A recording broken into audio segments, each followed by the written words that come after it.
The day my brother got engaged, my mother cried happy tears for 45 minutes. When I got promoted to senior accountant at 28, she said, "That's nice, honey," and went back to watching her show. I used to think I was imagining it. The way his baseball games were circled on the family calendar in red marker while my track meets got a casual, "Oh, is that this weekend?" I thought maybe I was being too sensitive, too dramatic. That's what they always said whenever I brought it up. "You're so dramatic, Ivy. Your brother loves you. We all love you equally." Equal. Right? My name is Ivy. I'm 31 years old and I own a 2-bedroom condo in Charlotte, North Carolina that I bought with my own money, my own credit, and 7 years of eating lunch at my desk. And 6 months ago, my family sat across from me at my own dining table and told me I needed to hand it over to my brother because he and his fiancée needed more space to start a family. I want to tell you what happened. All of it. Because for a long time I stayed quiet. And staying quiet almost cost me everything I built. Growing up, my brother Wade was the sun that our family orbited. 4 years older than me, charming in that easy way that made teachers like him and coaches pick him first. He wasn't cruel. That's the thing people don't understand about favoritism. The favorite child doesn't have to be a monster. Wade was actually pretty decent to me most of the time. He'd defend me if someone at school gave me a hard time. He'd share his fries without being asked. The monster wasn't him. The monster was the pattern. My parents paid for Wade's college in full. University of Tennessee, 4 years, room and board, even a used car for his junior year. When it was my turn, my dad sat me down at the kitchen table with a very serious expression and explained that money was tighter now, that things had changed, that he was sure I understood. I was 17. I nodded like I understood. I didn't understand at all. I was sitting at work, eating a sad lunch when my dad was then doing data entry for a small insurance firm that let me work remotely on weekends.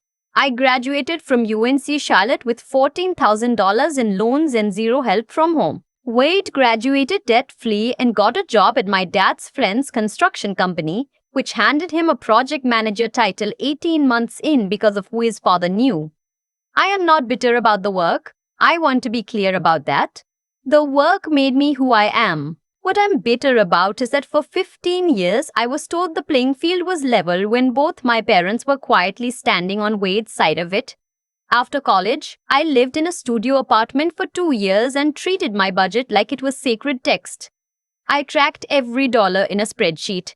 I was sitting at work, eating a sad noted dinners and birthday dinners at expensive restaurants and felt genuinely guilty about it. Like I was being antisocial until I realized I was just being strategic. By 26, I had $108,000 saved. By 28, I had enough for a down payment. The condo is on the 4th floor of a building about 12 minutes from uptown. It's not glamorous. It's 1,100 square feet, 2 bedrooms, 1.5 baths, and a balcony that looks out over a parking structure. But the morning I got my keys and stood in that empty living room listening to the sound of absolutely nothing, I started crying and couldn't stop for a good 10 minutes. Not sad crying. The other kind. I had done it. Nobody helped me do it. It was mine. My parents came to see it that first weekend. My dad walked around nodding and said the kitchen was small. My mom asked if the building had good security. Wade texted me a thumbs up emoji and said, "Congrats." And that was the most enthusiastic response I got from any of them. I stopped needing their approval around that time. Decided to let it go. Decided to live my life. That worked fine for about 2 years. Wade got engaged to a woman named Brooke in the spring. She's pleasant enough. The kind of person who brings a dish to every gathering and always remembers to ask about your work project from 3 months ago. I liked her. I genuinely liked her, which made everything that happened later so much more complicated. The engagement party was at my parents' house. My mom had rented a tent for the backyard, which I had never seen her do for any event in my entire life, not even her own anniversary dinners. There were string lights and the charcuterie spread and the cake from the good bakery downtown that my dad used to say was too expensive for a Tuesday. I drove home afterward and sat in my car in the parking garage for about 20 minutes before I went upstairs. About 2 months after the engagement, Brooke got pregnant. This was not entirely a surprise. They'd mentioned wanting to start a family soon, but the timing was faster than anyone expected. Wade called me about it before the official family announcement, which I appreciated. He sounded genuinely excited. I told him I was happy for him and I meant it. The official announcement happened over Sunday dinner at my parents' place. My mom cried again. My dad opened the nice bottle of wine. It was genuinely a sweet moment, and I sat there participating in it, feeling like a decent human being who was capable of being happy for other people. It was 3 weeks later that things started to turn strange. My mom called me on a Tuesday evening, which was unusual. She normally texted. She asked how I was doing, asked about work, asked about the condo, all very warm, very chatty, which should have been my first signal because my mother is not a chatty Tuesday phone call person. Then she said, I've been thinking, with the baby coming, Wade and Brooke are really going to need more space. I said that made sense. She said, that apartment of theirs is only 1 bedroom, it's really too small. I agreed it was probably too small for a baby. Then she said, you have 2 bedrooms, Ivy. You only use the second one as an office. I didn't say anything for a moment. I genuinely wasn't sure I was understanding what she was implying. My brain kept bouncing it back like it didn't compute. Mom, I said slowly. What are you saying? I'm just saying you could think about it. About what's right for the family? I told her I needed to go. I said goodnight and hung up and stood in my kitchen for probably 5 minutes staring at the tile grout. She was suggesting I give my condo to my brother. I told myself it was just a comment, a thoughtless observation. My mother sometimes floated ideas without really meaning them, like the time she suggested I quit my job and open a bakery because I'd made good banana bread once. I decided to let it pass. Then my dad called the following Sunday. He was more direct. He said Wade and Brooke were in a tough spot financially. He said the rental market was brutal and they didn't have enough saved for a down payment. He said family takes care of family. He said my condo had 2 bedrooms and wasn't I barely there half the time anyway because of my work schedule. That last part isn't even accurate, but I let it go. I said, Dad, that's my home. I bought it. I've been paying the mortgage for almost 3 years. He said he understood that, but that sometimes life calls us to make sacrifices. I said I'd think about it. I was sitting at work, eating a sad granola bar for lunch. Over the next 2 weeks, it became clear this wasn't going away.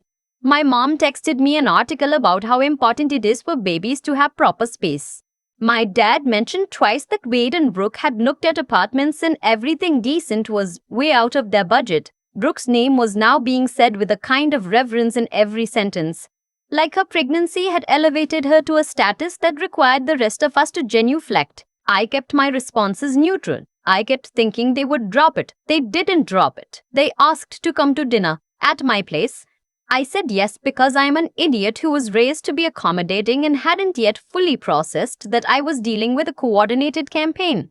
I made pasta. I set the table properly. I even bought the good sparkling water. Wade and Brooke came too, which I hadn't been told in advance would happen.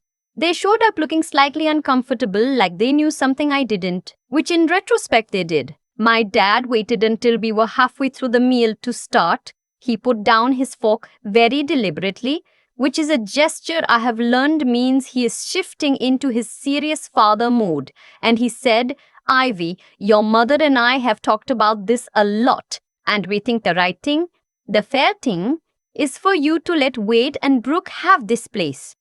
I set my own fork down. Fair, I said. They're starting a family, he said. You're single, you're young, you can build again. Build again. Build again. Like I'd casually assembled this place out of spare parts. Like 7 years of eating lunch at my desk was something you could just do over. My mom reached across the table and put her hand on mine. We're not saying it's easy, she said. We know you worked hard, but family has to come first, sweetheart. That's how we raised you. Brooke was staring at her plate. Wade was staring at the wall. Neither of them said a word. I took a breath. I said very calmly, this is my home. I bought it. I have a mortgage in my name. Nobody helped me purchase it or furnish it or pay for it. The answer is no. The temperature in the room dropped about 15 degrees. My dad's jaw tightened. My mom pulled her hand back. "We thought you'd say that," my dad said, and his voice had shifted into something harder. "Which is why we want you to know that if you won't cooperate, we have no choice but to pursue other options." "What does that mean?" He said they'd spoken with an attorney. He said that when I was in college, they had deposited money into an account in my name to help with expenses, and that money, several $1,000s over 2 years, technically constituted a financial contribution to my overall ability to purchase the condo. He said their attorney believed there was an argument to be made for partial ownership claim, or at minimum grounds for a civil suit. I stared at my father. The money he was referencing was approximately $9,200 deposited over the course of my junior and senior years. It was not a gift toward a future home. It was grocery money, utility money, the kind of thing parents sent to help their kid not starve in college. I had never once been told it was a loan, or that it was conditional, or that it would be used 14 years later to try to take my property. "You're threatening to sue me," I said, "not a question. We're asking you to do the right thing," my mom said. "Get out," I said. "All of you. I need you to leave my home right now." My dad started to say something. I said it again, louder. "Get out." They left. Wade and Brooke left without making eye contact with me. I stood at my kitchen sink for a long time after I heard the elevator close, running cold water over my wrists because I was shaking and I didn't know what else to do. I called my friend Deb that night. Deb has known me since we were assigned to the same freshman orientation group in college, and she is the kind of person who responds to crises by getting very calm and very focused, which is exactly what I needed. She listened to everything. Then she said, "Ivy, you need a real estate attorney. Tomorrow." I said, "I knew." She said, "Don't call your parents back. Don't text Wait. Don't engage with any of it until you've talked to someone." I said I knew that too. She came over anyway and sat on my couch with me until midnight, and we ate the leftover pasta and watched an episode of something neither of us paid attention to, and I was grateful for her in a way I didn't have words for. The next morning, I called an attorney, a real estate and property rights lawyer named Mr. Okafor, who had been recommended by a woman in my office. His assistant gave me an appointment for Thursday. I spent the 2 days in between going through every financial record I had. I am an accountant. Record keeping is not an area of weakness for me. I had bank statements showing every mortgage payment I'd made since closing. I had the original purchase documents. I had my down payment wire transfer records. I had my pre-approval letter from the bank, my employment verification letters, all of it. I had emails from my parents over the years, birthday messages, holiday notes, the occasional check-in, and not a single one of them ever referenced a loan, a conditional gift, a repayment expectation, or any claim to future property. What I also had, because I keep everything, was a folder of texts and voicemails going back 2 years that I had saved for reasons I couldn't fully articulate at the time. There's something in you, when you grow up in a family like mine, that learns to document, that saves the receipts. I think part of me always knew on some level that the day might come when I'd need to prove what I actually experienced. Mr. Okafor reviewed everything I brought him. He was quiet and methodical, and when he looked up from the documents, he said, "Based on what I'm seeing here, they don't have a case." He explained that informal transfers of money during a child's college years, especially without any written agreement, loan documentation, or promissory note, do not constitute an ownership interest in property purchased years later. He said that under North Carolina law, parental support of an adult child in college is generally presumed to be a gift unless explicitly documented otherwise. He said that their attorney, whoever it was, may have told them they had a case in order to bill them, or may have genuinely misread the situation. Either way, Mr. Okafor said if they filed a civil suit, it would almost certainly be dismissed. He also said something that I've thought about every day since. The fact that they're trying this tells us something important about their financial situation. People don't usually threaten family members with baseless lawsuits unless they're under significant pressure. I asked what he meant. He said, "Would you like me to make a few inquiries?" I said yes. What Mr. Okafor found, through the kind of research that attorneys are able to do in ways that ordinary people cannot, painted a picture I had not been prepared for. My father had significant debt. Not the mortgage and car payment kind of debt that most adults carry, the other kind. Over the past 4 years, he had taken out 2 personal loans totaling just over $60,000. He had maxed out 2 credit cards. There was a judgment against him from 2021 for an unpaid debt to a contractor, which had since been settled but had also apparently been one of several financial emergencies that year. And wait, my brother, who was in a tough spot financially, had borrowed $23,000 from my parents over the past 18 months. Money they almost certainly did not have to lend. My family was not doing well. My family was, by the picture that emerged, in serious financial trouble. And the actual plan, appeared to be that if they could get me to sign over the condo to Wade and Brooke, they could then use it as collateral or leverage in ways that my name and clear title were currently preventing. I sat in Mr. Nolo Okafor's office and read through the summary he'd prepared and felt something settle in my chest. Not anger, something colder and more clarifying than anger. It was the feeling of something finally making sense. This was never about a baby needing space. This was never about family values or doing the right thing. This was about money. My stability. The one piece of solid ground I had built for myself in 31 years of being the daughter who was supposed to be grateful for whatever she got. My dad called 2 weeks after the dinner. His voice was different, harder, with an edge I hadn't heard from him in that register before. He said they had formally retained legal counsel. He said if I continued to refuse, they would move forward with a civil complaint. He said he wanted me to think very carefully about what I was about to lose. Not just the property, but the family. Think about what you're doing to this family, Ivy. I had prepared for this call. I had actually written notes, which I know sounds strange, but I am an accountant and I think in bullet points when I'm stressed. I said, I've spoken with an attorney. I understand what you're claiming, and I understand why you're claiming it.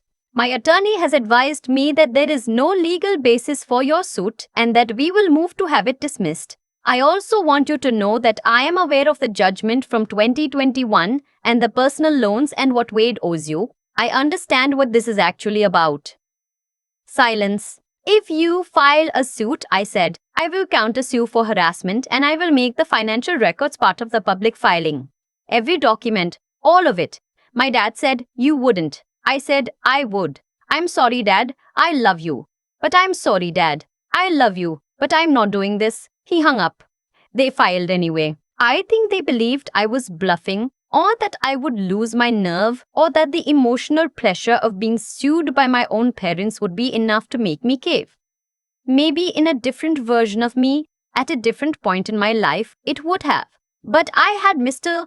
Okafor, and I had my records, and I had 7 years of knowing exactly what it cost me to build something from nothing. The hearing was a Tuesday morning in March. Grey and cold. One of those late winter days in Charlotte where the sky looks like a ceiling.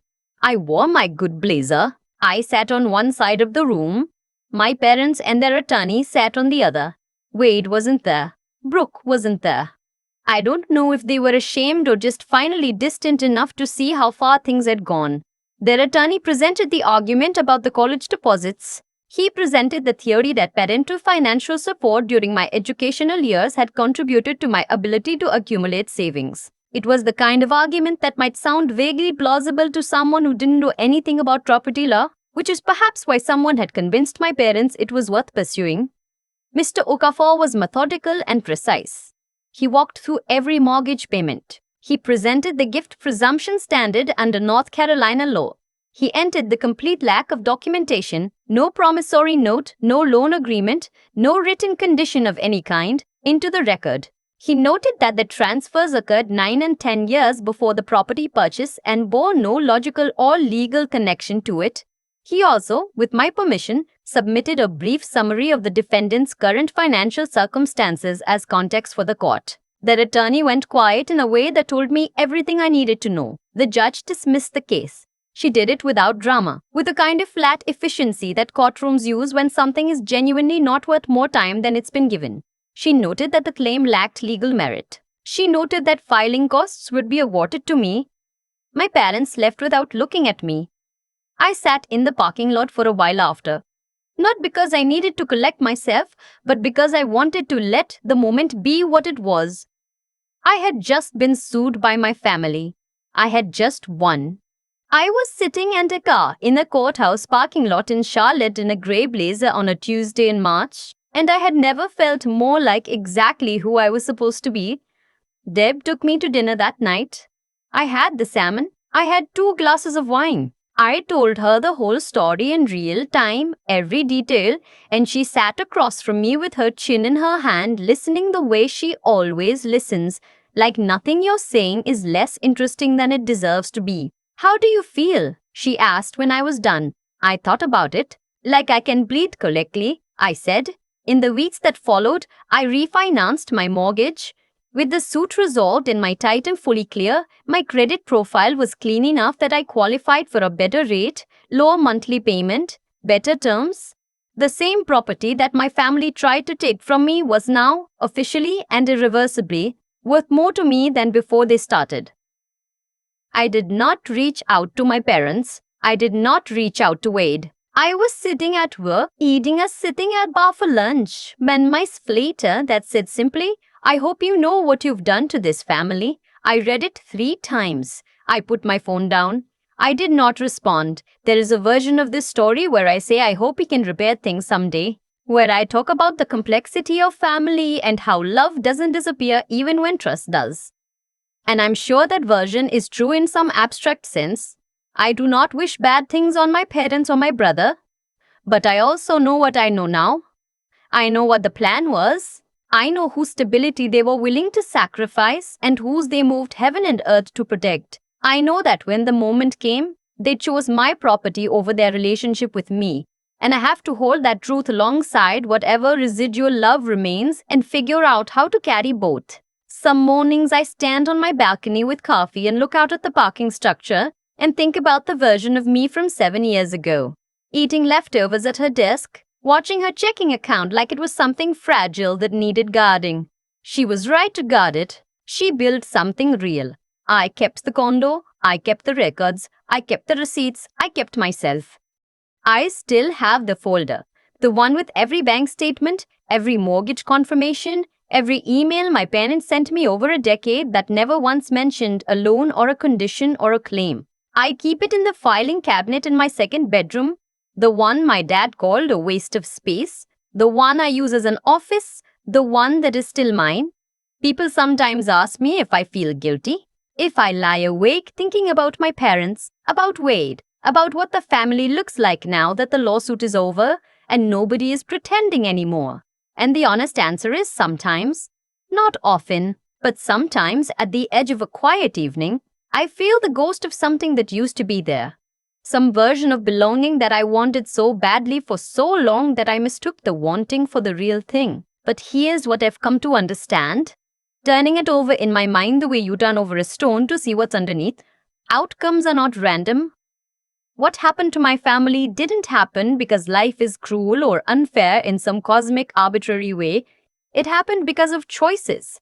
Theirs and eventually mine. My parents chose for decades to pour their resources into one child and expect the other to simply be grateful for the scraps of attention she received. That choice didn't just shape Wade. It shaped their own financial reality. You cannot protect one person from all consequence and teach another to face everything alone without that imbalance eventually collapsing under its own weight. The debt, the lawsuit, the desperation behind that dinner at my table, none of it appeared from nowhere. It was the accumulated result of years of decisions made without integrity. And my choices mattered too. The decision at 17 to stop waiting for help and start building anyway. The decision at 28 to sign a mortgage in my name, alone, and mean it. The decision when they sat across from me and asked me to hand it all over, to finally say out loud the word I had been swallowing my entire life? No. What I know now is that intelligence without courage is just a good plan that never gets used. I had the records, I had the documentation, I had Mr. Reader. Okay for telling me clearly that I would win. But none of that would have mattered if I hadn't been willing to sit across from my own father in a courtroom and hold my ground. Knowing the right thing and doing the right thing are two entirely different acts, and the distance between them is where most people lose. And doing the right thing, I've learned, requires something deeper than stubbornness. It requires a kind of honesty with yourself first, before anyone else. An honesty that says I am worth defending. What I built is worth protecting. The people who told me I was asking for too much were wrong, and I am allowed to know that. Deb asked me how I felt the night after the dismissal. I said I could breathe correctly. That was the truest thing I knew how to say. After 31 years of holding my breath in small ways, waiting for approval that wasn't coming, shrinking myself to fit into spaces I'd never been fully welcomed in, I finally exhaled. The condo is still mine. The records are still in the filing cabinet. And I am still, one ordinary Tuesday at a time, exactly who I decided to become.